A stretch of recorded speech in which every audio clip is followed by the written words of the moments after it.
Hello, Stick Up. I am back with our book reading, and the book we're reading now is Torch. Still Torch. It's still burning brightly. It's a book that is written by 26 um, ovarian cancer survivors. Uh, some of them are still with us, and some has passed away. My wife is one of them that passed away. Um, I call her B.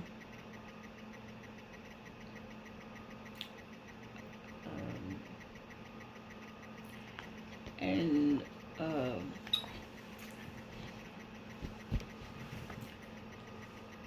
I know she'll be proud of me that I kept this going, because before she passed away, we were doing it, passing out the books to other women, so they will have a better chance of life. Ovarian cancer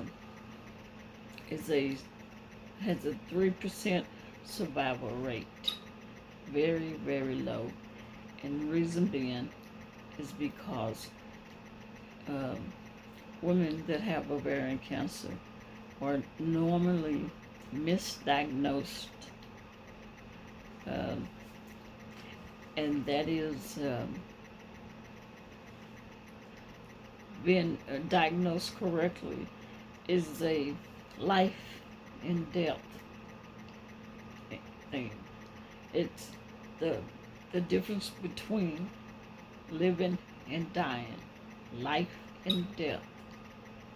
So if you're misdiagnosed and told to, given Prolasac and antacids and nickel magnesia and all that, saying that you have gas, indigestion, acid reflux.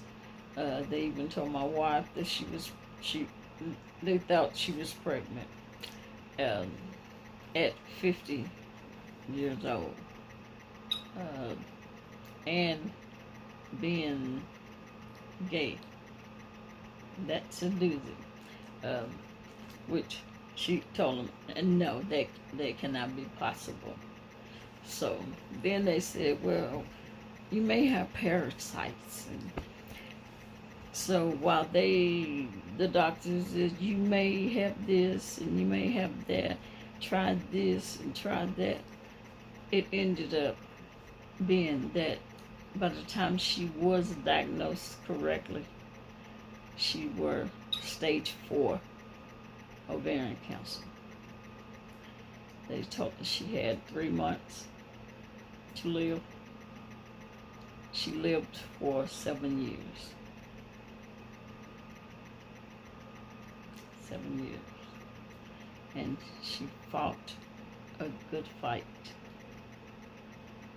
A hell of a fight. Because she was determined to live. She was determined to be here for me and not leave me here.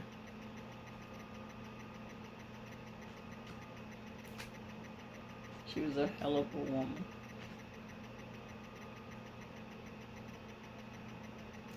She was a funny woman. Hilarious.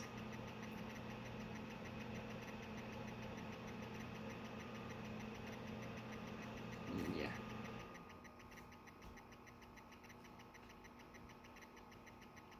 No, she's probably looking down at me. Or actually, maybe just standing next to me, something like that. But yeah. She was a sweetie. She was. We were together 13 years. 13 years. Okay. The this the torch was passed on to, let's see, the torch was passed on to Sherry Rowell, and the name of her story is In the Secret Place. Hi, my name is Sherry Rowell. I am 54 years old and I am married to Bill, quite possibly the most precious person on the planet. We have been married for 17 years. I work alongside Bill in our family-owned business. I am telling my story in the form of a journal. Things happened so fast for me. It was not a question of waiting weeks or months. It was a day to day. June 14, 2007. This is the day our lives would change forever. 11:30 a.m. My gynecologist called me to come in for blood work and a sonogram of my ovaries. What was going on here? Why would she want to do that? It was just this morning at 9:30 a.m. that she broke the news to me about the breast cancer, a high-grade infiltrating ductal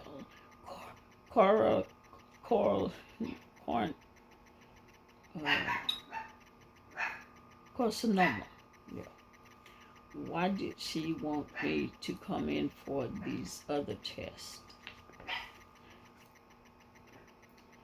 I did go in for blood work and a sonogram. She was right. My ovaries looked ugly according to my doctor. They were irregular shaped with sacs of fluid around them.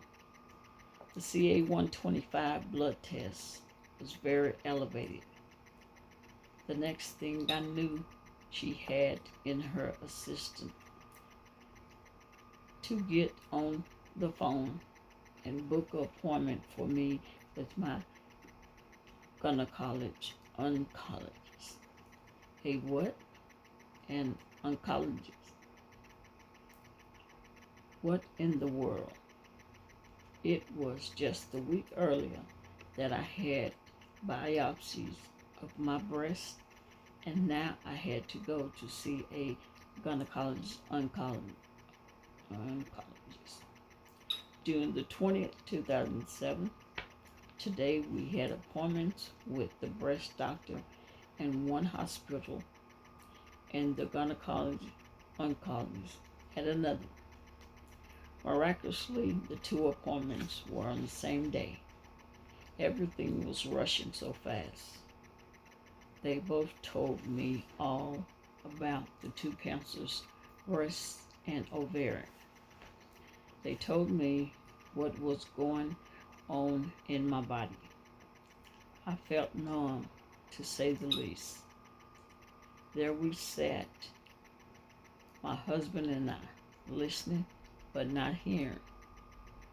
I tried to make sense of what was being said, but it seemed that the doctor's words were like pieces of a puzzle that were being spit out and then falling to the floor. There I was on my hands and knees before the doctor and God and everyone else, trying to pick up the pieces and put them together to form something that made sense. But none of the pieces fit. Nothing made sense. Wow. God, what more? But as I screamed out to God, what is going on? I suddenly felt peace in the midst of this terrible dilemma. It was as if I had punched through the clouds to another dimension. All the panic was gone, and I was suddenly consumed with peace, pure peace.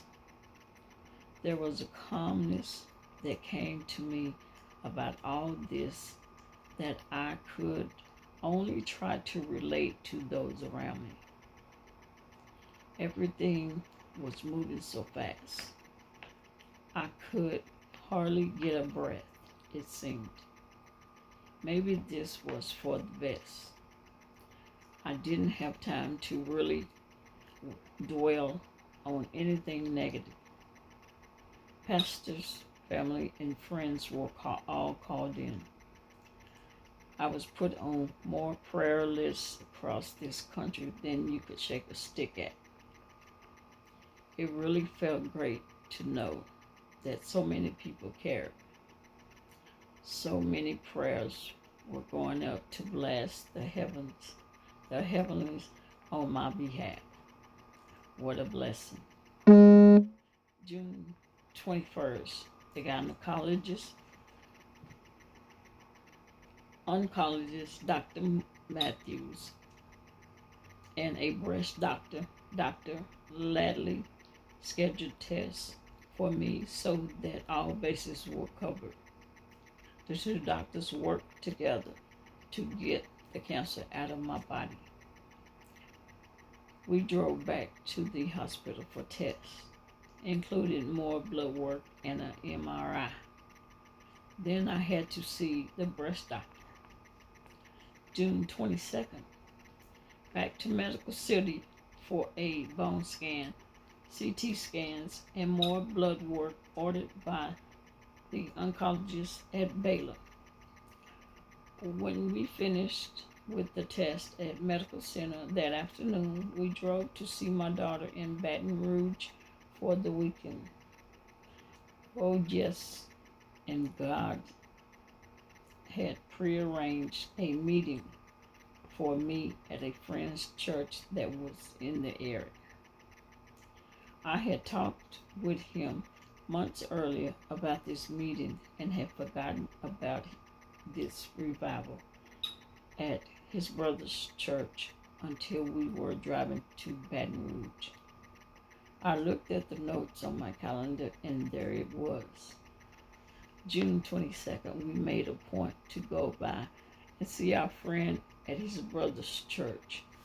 After the service, several pastors and teachers prayed for Bill and anointed me with oil and prayed over me according to James 5:14. I know this was a God-ordained visit. God knew what was coming my way when I had talked to Reverend Mike 4 months earlier. On Sunday, June the 24th, on Sunday, I drove back to Dallas.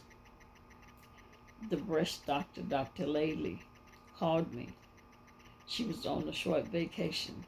Imagine that, calling from her vacation to go over test results.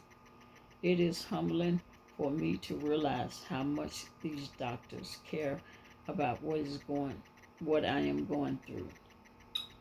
She told me to call oncologist first thing Monday morning.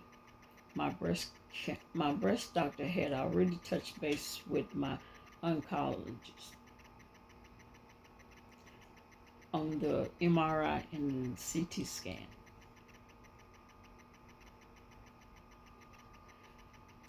June 25th, Bill, my precious husband, had a doctor's appointment for his sore shoulder. It turned out that this visit was another mini miracle in our lives. My husband spent over an hour talking with him about cancer and God and the journey that we were on together.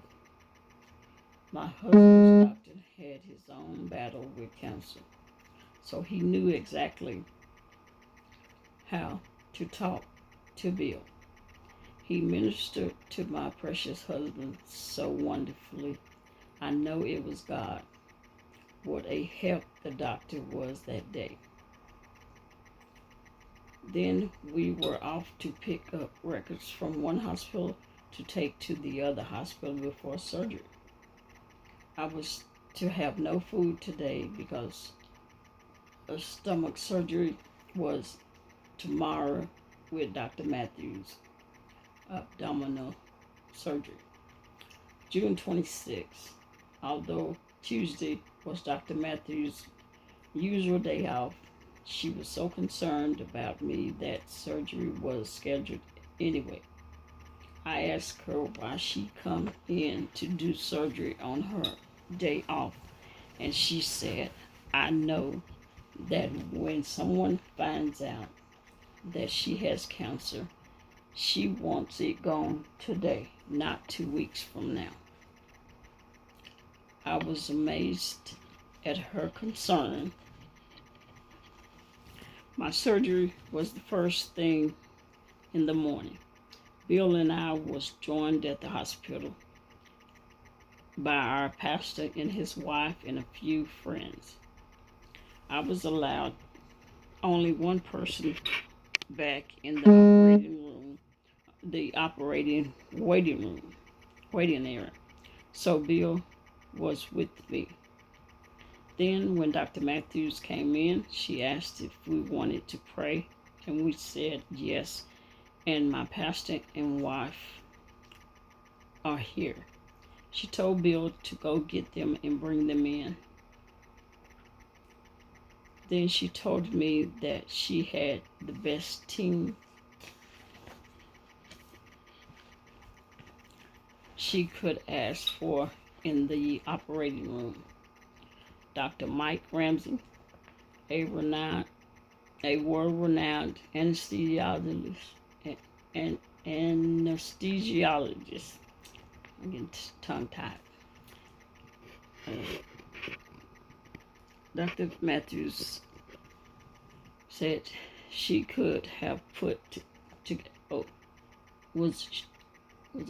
Dr. Matthews said she couldn't have put together a better team if she had tried. That made me happy. She stopped and took a moment to pray with our pastor and Bill and me. Another God moment. I knew my God was in this with me. My sister and I had talked before I went to the hospital for surgery that day. She told me that Psalms 91:1 mentions the secret place of the Most High, and that it is a real place, and to ask God to take me there during this ordeal. So that was what I did. I asked God to take me there during this ordeal. I asked God to take me there during the surgeries. I really believe He did take me there because I was told that when I was coming out of the recovery room, I raised my hands and was saying, praise God, praise God, praise God. June 27th, on the day after surgery, I don't remember much. Bill told me Dr. Matthews would not be in because she was scheduled to start her vacation. I would be seeing one of her associates. I did see one of her associates, but then just a little while later, Dr. Matthews came in. What a blessing that I have a doctor who cares so much. As I said before, it is just remarkable to me. She was so very busy and going on vacation, and yet here she comes to see me. I am blessed with a doctor like her. June 28th, I was told that it was confirmed. I do have ovarian cancer. I was released to go home to recover a little before the next surgery. July the 8th, I was singing today at church. Two of my favorite songs. God of the mountain, and wonderful, merciful Savior. Can you believe it? I am singing. What a marvelous service this day at church. And I felt pretty good. July 13th, just 2 weeks later, I had more surgery for the breast cancer. I was having double lumpectomies. I asked God to take me back to the secret place. That seemed to be my hiding place now. The anesthesiologist told my husband Bill that when he woke me up after the surgery, my eyes popped open, my hands shot up into the air, and again I was saying, praise God. Then I went home to recover a bit more from chemo. I told you things were moving fast. July 18th, I started chemo today. The journey was not slow. I was given a cocktail of carboplatin and Gemzar. I was told that my long red hair would not all fall out, maybe only thin a little. That was wonderful news. July 18, 2007 through February 2008. I went through all my chemotherapy treatments. I will spare you all the details. Chemo is a challenge, to say the least, but I am through with it now. Yeah, I get to rest. No more chemotherapy. Well, I get to rest a little. April the 8th, 2008. I was scheduled for a double mastectomy today. Another doctor, Dr. Hodges, a plastic surgeon, joined Dr. Lately in surgery to start the reconstruction process. Dr. Hodges surgically implanted expanders to start stretching the skin in preparation for the reconstruction. April the 11th. I got to go home. I plan to start exercises in 2 weeks for my arms, May 1st through August the 1st. Bill and I decided that we would try to rest and take advantage of what time we have before the next surgery scheduled for August the 8th. We took a couple of trips, one to the beach and one to the mountains. It was great to see God's beauty again and enjoy the fresh air. Food tasted good again. August 8, 2008. Dr. Hodges did the reconstruction surgery. I went back to the secret place of the Most High. I came home that evening. Now, finally, all surgeries was over and chemotherapy was completed. I did get to take a break now. January 2009. At the time of this writing, 19 months have come and gone since I was diagnosed. I am now doing fine and feeling great, feeling good. There have been only a few bumps in the road here and there. God has blessed us with so many miracles on this journey. We have documented them all, but there are far too many to put in this piece. Bill and I thank God for every new day and for all of our precious family and friends who offered themselves to us as we traveled the road. They came and stayed with me and helped me with whatever I needed help with. They brought us love, food, and more. They brought clothes and pajamas for me to wear after my surgeries that could be put on and taken off without effort. I couldn't raise my arms for her. Friends and family were so much support for us. I was given things that I will treasure for a lifetime to come. Things like a prayer shawl made by praying women in my church, and emails that I printed and kept in a box that was originally full of things to help me through my chemotherapy. Bill and I have never felt so loved. I want you I want you who are reading this piece to know that I did not tell my story to bring any credit to myself. I wrote it to give God praise for his mercy, love, and grace that helped my husband and me through this journey. I wrote it to give thanks to my doctors for all the unselfish and sacrificial care that they have given me. My husband and I have been so blessed by them. I feel that they are God's hands here on earth.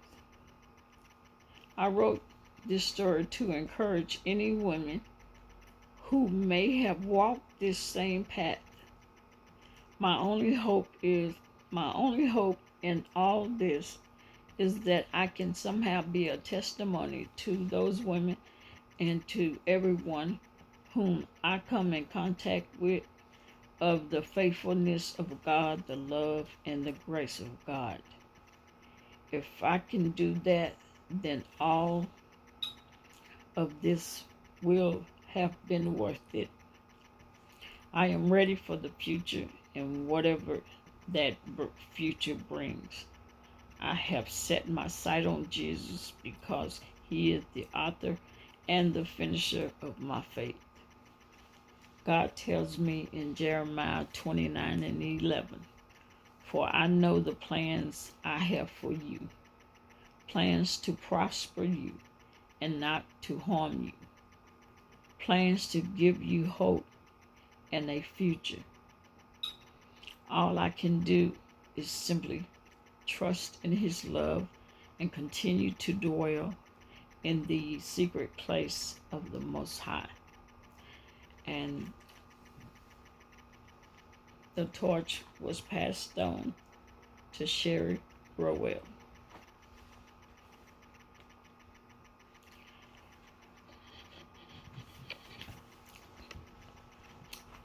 The next story is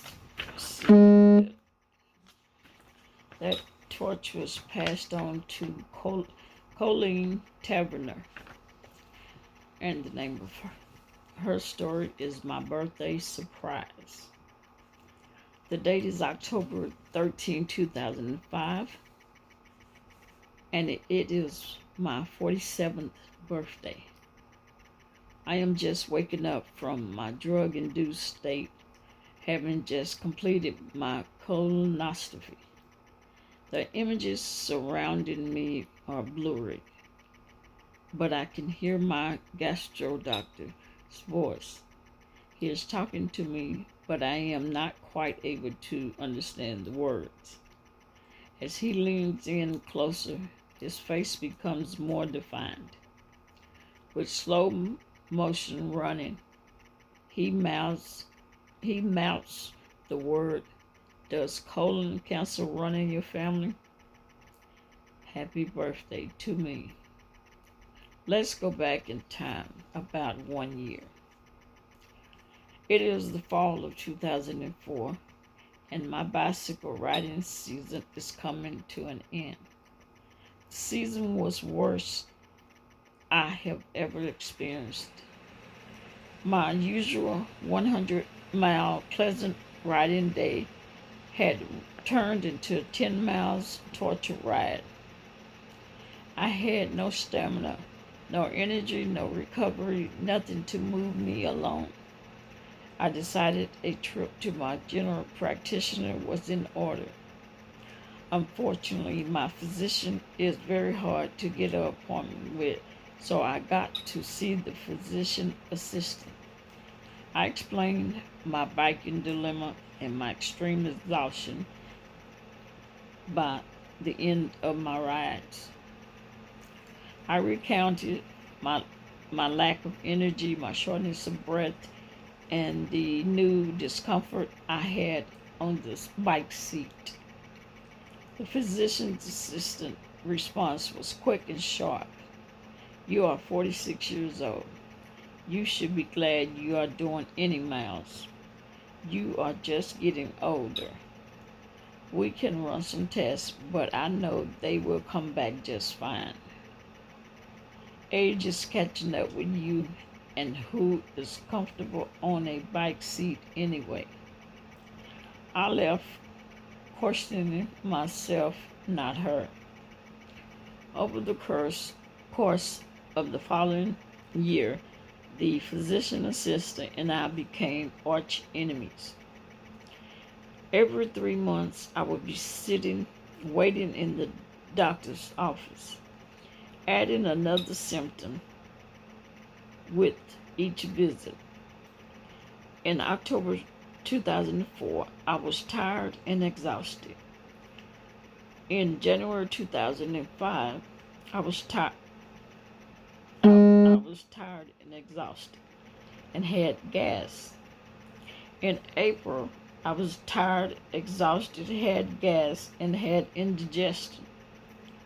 In July 2005, I was tired, exhausted, had gas, indigestion, and bloated.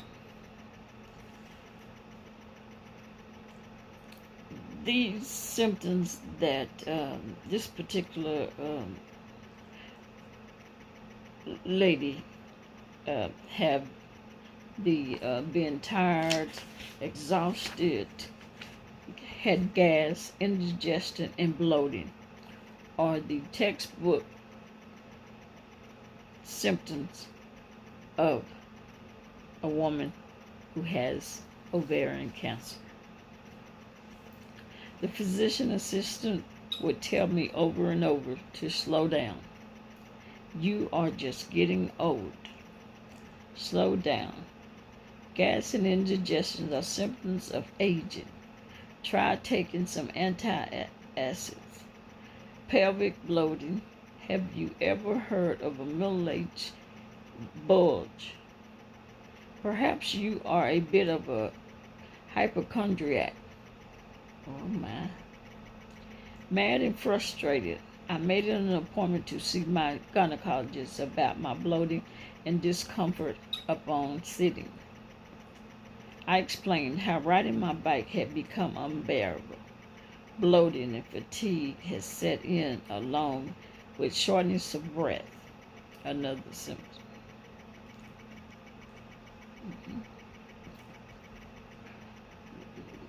Okay. Bloating and fatigue had set in along with shortness of breath. Also, intercourse at this point was very painful, another symptom. A pelvic exam was performed and blood tests were ran. You are as healthy as an ox.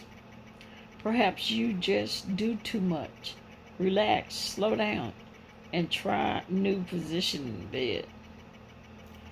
I could not believe what I was hearing. I began wondering if the physician assistant had phoned and told my gynecologist, be aware the crazy hypochondriac is headed your way. In September 2005, 1 month before my diagnosis, I was waiting to see the dreaded physician assistant again. This time I was completely fatigued. Gas had come to live forever, along with its friend indigestion. Bloating and pelvic discomfort settled in, allowing shortness of breath to stay on. Now diarrhea, weight loss, and joint pain had come to join the party. I called to get the test results, only to find nothing was amiss. The prescription, Take 6 Advil pills a day for a month and then see how you feel. The ticking bomb finally exploded. I demanded to see my general practitioner, and lo and behold, the wish was granted. Over the next couple of weeks, she tirelessly tried to find the cause of all these problems. She sent me to a gastroenterologist to perform a colonoscopy. He was convinced I just had irritable bowel syndrome. And since I had a colonoscopy only 2 years prior, he didn't think another one was necessary. I insisted on a colonoscopy to be performed on my 47th birthday. My birthday surprise, I had colon cancer, a small contained tumor, but cancerous. I lived in Maryland at the time, so my search began to find the best colon cancer doctor in town. That search led me to Johns Hopkins Hospital. After another colonoscopy at Johns Hopkins, it was found that I did not have colon cancer, but ovarian cancer that had grown into my colon. This tumor, which I named Hannibal, was not small or self-contained. Radiation to reduce the size of the tumor would be necessary for debulking. 5 days later, I was in Johns Hopkins emergency room. I had become septic from the tumor growing into my colon and allowing my waste products to invade my system. An 8-hour surgery had to be done immediately. There was no time for radiation. Debulking, reconstruction of the colon after 13 inches was removed, and washes were performed. This started my 4-week stay in the hospital and the beginning of my relationship with Dr. Robert Bertha, the man whom I believe saved my life. Pathology reports came back poorly differentiated adenocarcinoma of the left ovary with serous and focal endometrial differential. Tumor 10.5 by 8.0 by 6.5 centimeter. Stage 2C. Who knew what that meant? But I was told it was terrific. Chemotherapy began with the normal protocol of Taxol and carboplatin every 3 weeks for 6 rounds. Then we would have a second look surgery. A Hickman catheter was implanted in my neck, and I would spend the next 4 months on a feeding machine trying to regain some strength. After my 6 rounds of chemotherapy, a PET scan showed some hot spots around my liver. A second look was performed, and an abdominal port was placed for my intraperitoneal treatments. Don't know what that is. I messed that one up. Let's see. Treatments were difficult but could prolong my life. I began 3 rounds of these treatments every 3 weeks. Not fun. I felt like quitting, and I was so happy when they were over. During the approximately 10th month of treatment, my oldest daughter moved in with me to take on the daily task of caregiver. My youngest daughter stayed in graduate school and tried to help whenever possible. My boyfriend of only 2 years flew in from Oklahoma for my chemotherapy treatments and tried to give my daughter a rest. My dog was always by my side. I discouraged most family members and friends from visiting, as the thought of company was not appealing to me. I got all my papers in order, so if the end came, my daughters would be taken care of.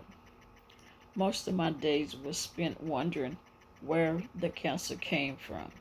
Stress, genetics, trauma, anger, environment, diet, the list went on and on. In September 2006, I held a cancer-free party for myself with about 200 people attending. I wanted to let each of them know how much I appreciated them. This was a very stressful time for me and also for my family, but it still took me a year and a half to join a support group. Once I was among a group of ladies who understood my fears, who could relate to my experience, who surrounded me with their love and support, the healing truly began. This past October 2008, it was 3 years since my diagnosis of cancer. I have never had a reoccurrence, and my CA-125 has held a constant 6.5. I still struggle with my memory. I still struggle with numbness in my hands and feet. I still struggle when my friends pass on. I still struggle with why I survived. What I do not struggle with is the joy of my life. My daughters and I have a superb relationship that is never taken for granted. My boyfriend and I now live in a peaceful 5-acre setting with our 4 dogs. I am surrounded with only loving and supportive friends and family. I am truly grateful to have this chance to live my life as an ovarian cancer survivor. Cancer has certainly helped change my priorities, my outlook on life, and my ability to live for the moment. My 50th birthday surprise on October the 13th, 2008 was seeing my first grandchild, Fiona Rebecca Rudell, on the moving sonogram screen. It made it all worth it. And this torch was passed on, is being passed on by Colleen Taverner. Okay. And this next person that the torch has been passed to is my wife, and I've done her story in another book reading, but I want to redo her story. It's I want to hear her story. So here we go. And the torch is being passed on to Bertha. And the title of her story is "Living the American Dream." The American Dream. Let me get comfortable. Sit back.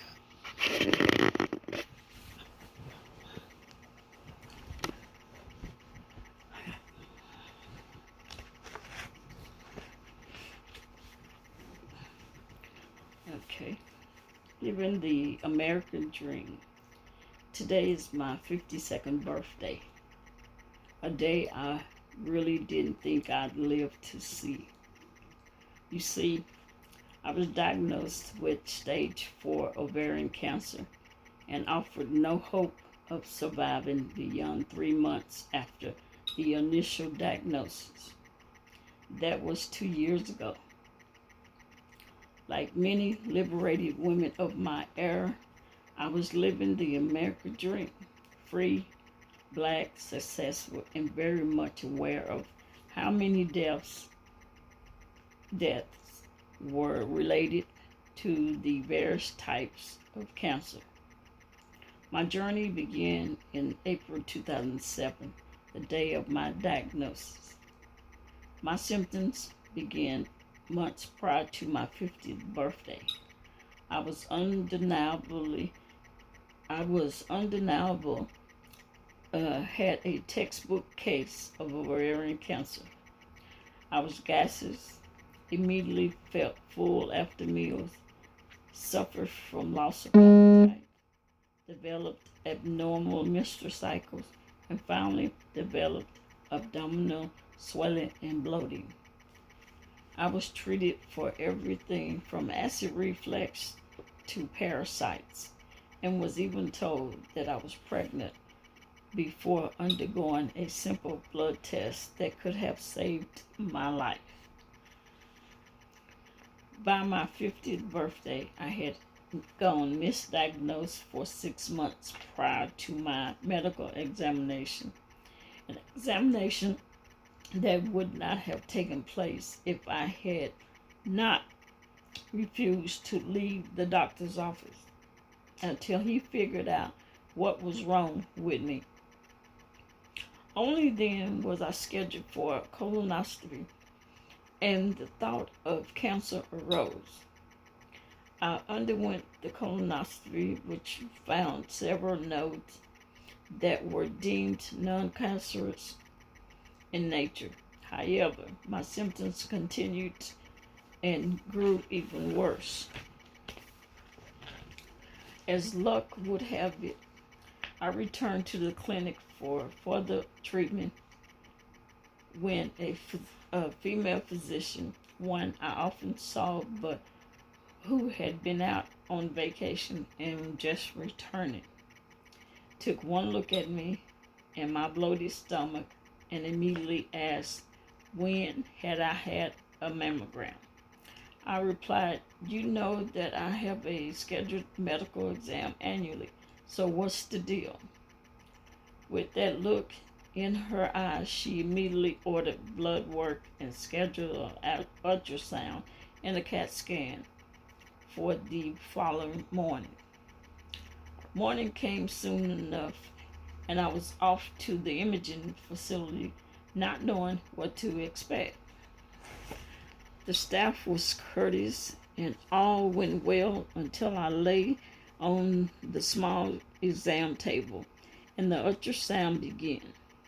My background is in the field of technology, so I was familiar with the images projected by the ultrasound. I see the large mass, and it wasn't good. My heart sank. At some point, I choked down a bottle of barium and proceeded on to the CT scan. All I could visualize was the size of the mass located in my abdomen. Within 24 hours, I was referred to Baylor University Medical Center and Dr. Carolyn Matthews. By now, I was mad as hell and wondering why a correct diagnosis had not been made sooner, especially since I showed all of the symptoms of the disease. Sadly, I had no idea just how bad it was to be. I knew that I had to tell my family and those closest to me something. What? As my partner, D-Cop, and I entered the Baylor Sammons Cancer Center, the sound of the revolving door rotating behind us seemed endless. The sight of so many cancer patients, young and old, stiffened me, and the smell of chemotherapy was gagging. We made our way to the second floor where I was to meet Dr. Matthews for the first time. My only thought was that I really hoped she had her act together.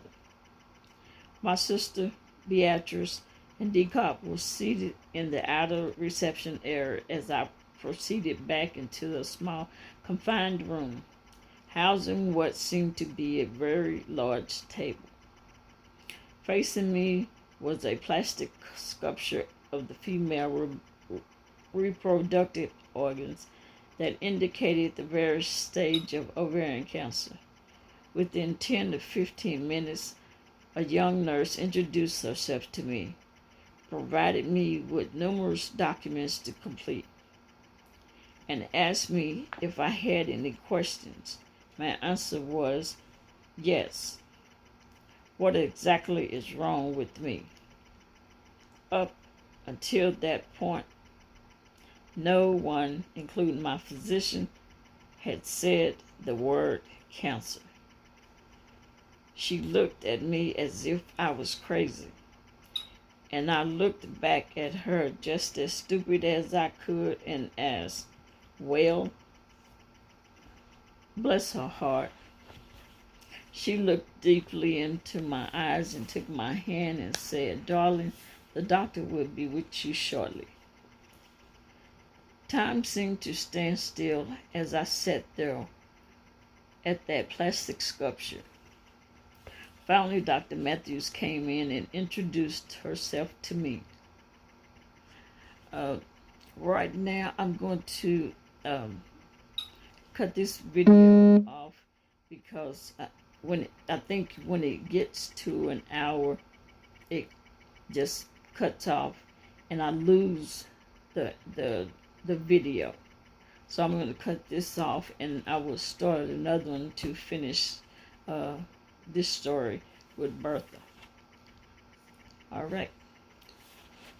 I'll be right back. But I appreciate everybody for their support, and I'll see you in a minute.